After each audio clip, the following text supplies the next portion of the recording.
Natutunan nyo at sana may upgrade ko rin sana dumating yung araw na gagamitin yung natutunan natin.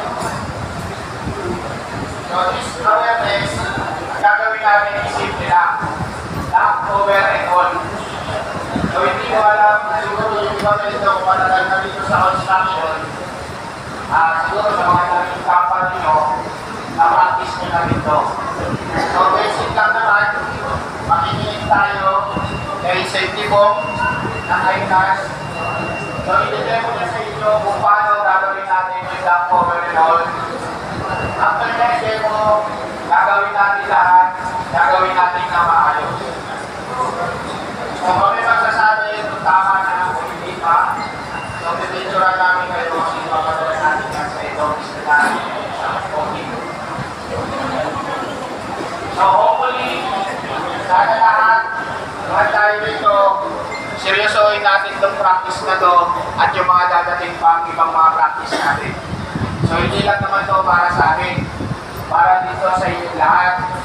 No, just in case magkaroon tayo ng problema o ng senaryo, alam natin yung mga possible na gagawin natin para makaliwas tayo sa disgrasya.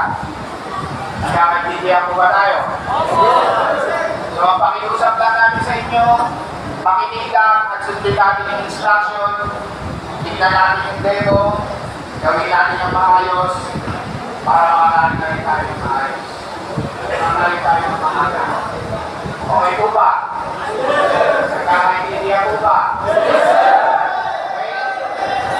So makinig at sundin yung instruction.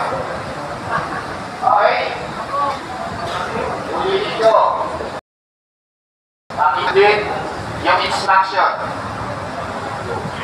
So ito na sa safety bomb, siya magdudemo sa inyo. So makinig tayo. Lalo tayo mga nag-investor dyan sa likod.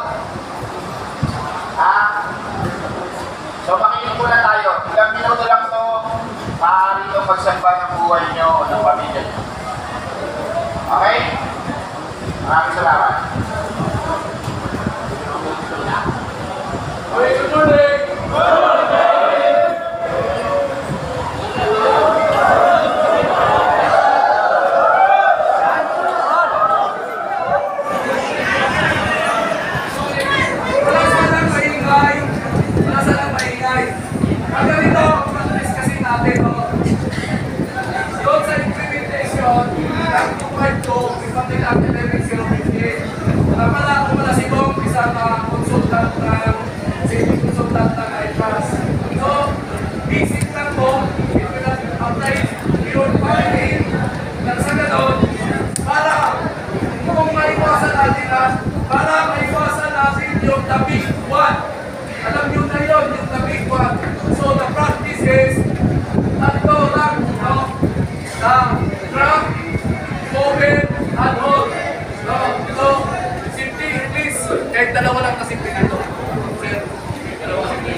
Makikita na naka-hard hat, naka-reflectorized face, nakaservisyos, nakamaog.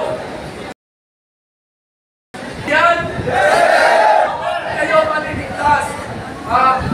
Seryosohin natin to. Para naman sa atin to, ay apply natin sa pamilya natin.